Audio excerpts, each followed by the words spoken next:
After weeks of friction between the Allies, German Chancellor Olaf Scholz began hosting his French and Polish counterparts in Berlin on Friday, March 15th, in a bid to project European unity on support for Ukraine.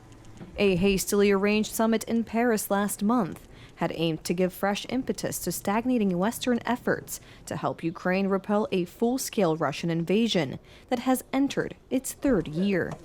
Instead, French President Emmanuel Macron's refusal to rule out deploying Western troops to Ukraine triggered a dressing down from Scholz, highlighting long-running divisions between the European Union's two top powers. The European spat comes as U.S. support for Ukraine is also weakening, highlighting a Western leadership vacuum that risks further emboldening Russian President Vladimir Putin, say diplomats.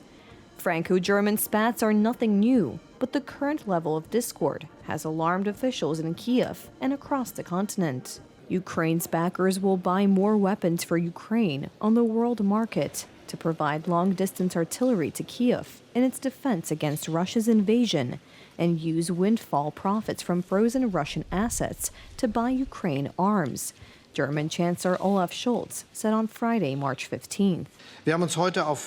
Today we have agreed on a few main issues, and among others we will acquire even more weapons for Ukraine, in fact, on the entire world market. That's a good improvement.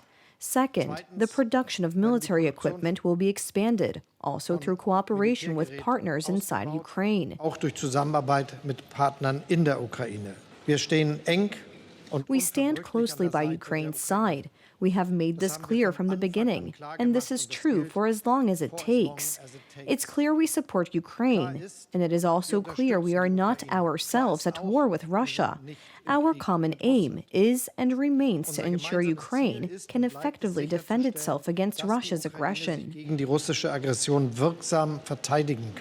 French President Emmanuel Macron said France and its allies will continue to support Ukraine as long as it takes. It's our future, our security, which is at stake in Ukraine.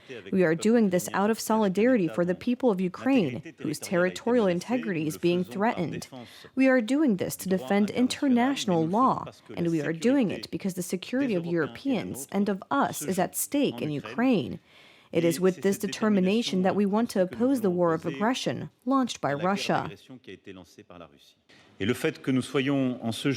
The fact that the three of us today are united and determined with the same clear-sightedness on the situation in Ukraine and determined never to let Russia win and to support the people of Ukraine until the end is a strength for us, our people, our security, and our Europe.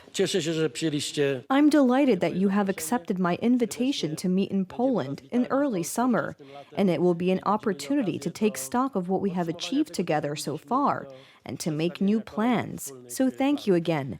I believe this is a good new beginning for the Weimar Triangle, a great format which we will all profit from. The 5% VAT rate on food is coming back, and the introduction of a tax-free amount is not to be counted on for now.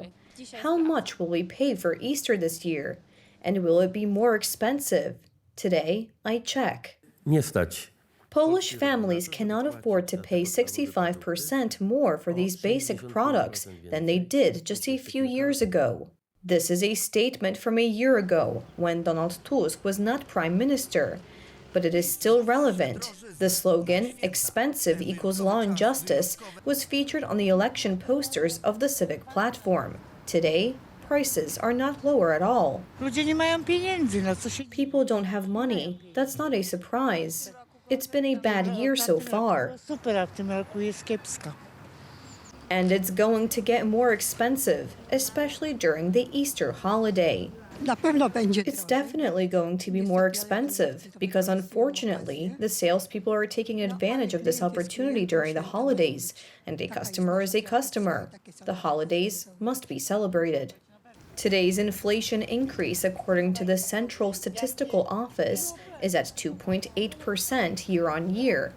This is in line with the National Bank of Poland's forecasts. However, it is not felt in pockets of the Poles, and is not comparable to the price level before the crisis caused by the war in Ukraine. Right now has low prices or no? High prices compared to previously. Oh, where are you from? Sweden. Oh, and it's cheaper? It's a bit less expensive here than in Sweden, but it's more expensive since the last 2 years, I think. So. Just because inflation is in single digits and below 3 points doesn't mean that prices will return to the prices of 3 years ago. They will be expensive, especially since the 5% VAT rate on food, zeroed out by former Prime Minister Mateusz Morawiecki, will return as of April 1st. This means that the basic products in our baskets will be more expensive. This inflation basket takes into account such basic items average for the community. For example, the price of food, transportation, electricity, or heat. It is a good sign that inflation is under control. It is apparent that those in power are having some problems when it comes to fulfilling all their promises. Despite election promises, there is no space in the 2050 timeframe to propose concrete solutions, as for example the introduction of a tax-free amount, the Deputy Finance Minister said. The proposal is not even supported throughout the ruling coalition.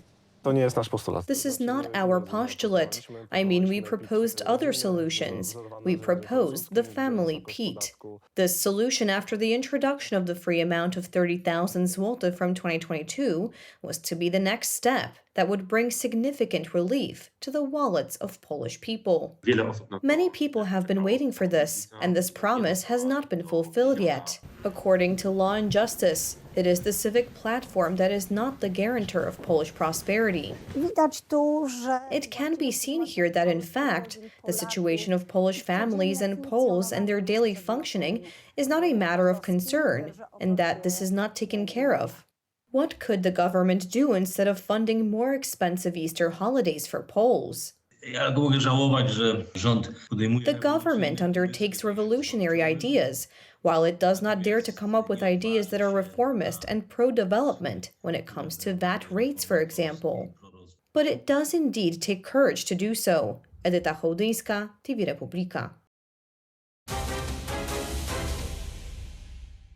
On Friday, March 15th, the European Union opened an office in Greenland as the bloc seeks access to the country's reserves of critical raw materials needed for the transition to low-carbon energy. The office was opened during an official visit by Commission President Ursula von der Leyen, who was traveling with Denmark's Prime Minister Mette Frederiksen. I'm very happy to inaugurate Europe's office here in Nuuk. And this office is, of course, much more than bricks and mortar. It is the beginning of a new era of our partnership, with a very concrete presence of the European Union in Greenland and in the wider Arctic region. The second big focus of our discussion was on critical raw materials, the materials we all need to power the clean energy transition. And indeed, we have a critical raw materials partnership in place since last November. The funding agreement we have signed will allow us now to go forward. And we have already identified good projects across the whole value chain. So not only mining, but also, and that's very important, high value added activities like the processing and the refining. This is the goal here in Greenland, because this attracts the new investment and it creates good jobs here in Greenland. Here in Greenland, we need to have some growth. We need to have some economic growth and diversify our economy. And of course, we welcome our strong partners, like-minded nations as first. But if they don't invest, there's a lot of companies who also want to invest in this country. Strategically positioned in the Atlantic, Greenland is a self-governing territory that is not part of the EU, but part of the Kingdom of Denmark, which is an EU member state. Greenland has some of the world's largest reserves of rare earth minerals needed for mobile phones and the transition to a low-carbon economy. The European Union, which lacks access to both mines and processing of raw materials, is seeking to reduce its reliance on China, which dominates production of rare earth minerals and other critical minerals. The U.S. opened a consulate in Greenland's capital Nuuk in 2020, a year after former President Donald Trump offered to buy the island as part of a move by Washington, D.C. to expand its diplomatic and commercial presence in Greenland and the Arctic.